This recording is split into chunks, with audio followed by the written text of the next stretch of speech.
Détruire sa vie, rendre sa meuf handicapée, tuer son fils adoptif ou encore traumatiser toute la ville, il te sortira toujours le même refrain: je suis pas comme toi. Et c'est vrai, parce qu'il est pire, parce que tu peux être sûr qu'après avoir brisé toutes les côtes de ton corps, brisé ta mâchoire et te tamponner à plus de 200 km/h avec son tank, je te garantis que la mort ne sera qu'une délivrance pour toi parce qu'il ne te laissera jamais au-dessus de 1 HP. La deuxième ville que je ne choisirai jamais, c'est New York. Spider-Man est déjà terrifiant à lui tout seul. Un homme araignée capable de terminer ta vie en un coup de poing, non merci. Mais si seulement c'était la seule menace, parce qu'à tout moment tu commets ton braquage le même jour qu'une invasion extraterrestre. Et on sait tous à quel point les extraterrestres adorent New York. Putain de touristes. Bon, on a notre finale, Bloodhaven ou Hell's Kitchen. Et normalement vous devriez déjà voir la...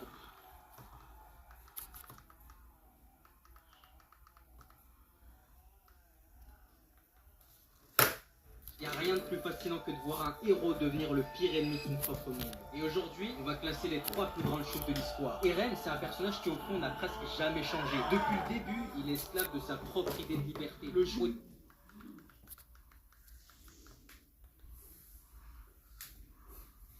10 ans ont passé en un clignement d'œil et le Spider-Man de Tom Holland est toujours là. Je pense qu'on sera tous d'accord avec ça, mais le Spider-Man de Tom Holland est spécial. C'était le 10 mars 2016 que l'on découvrait le nouveau Spider-Man du grand écran. Et c'était sans aucun doute l'introduction la plus attendue du cinéma. Et depuis, on l'a revu dans pas moins de 5 projets. Spider-Man Brand New Day, le groupe...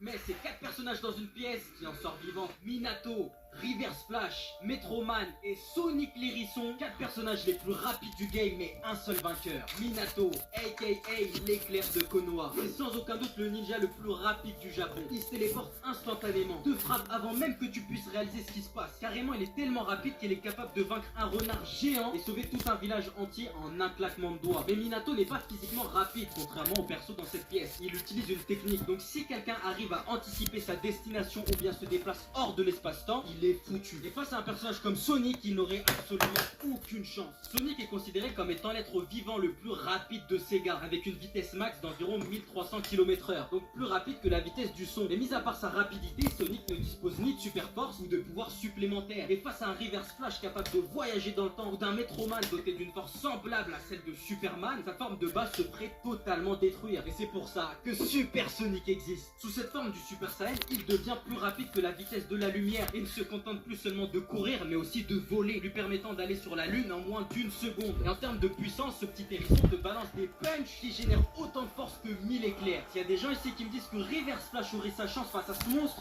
vous êtes complètement fous. Reverse Flash a une telle maîtrise de la Speed Force qu'il est capable de générer assez de vitesse pour créer des portails lui permettant de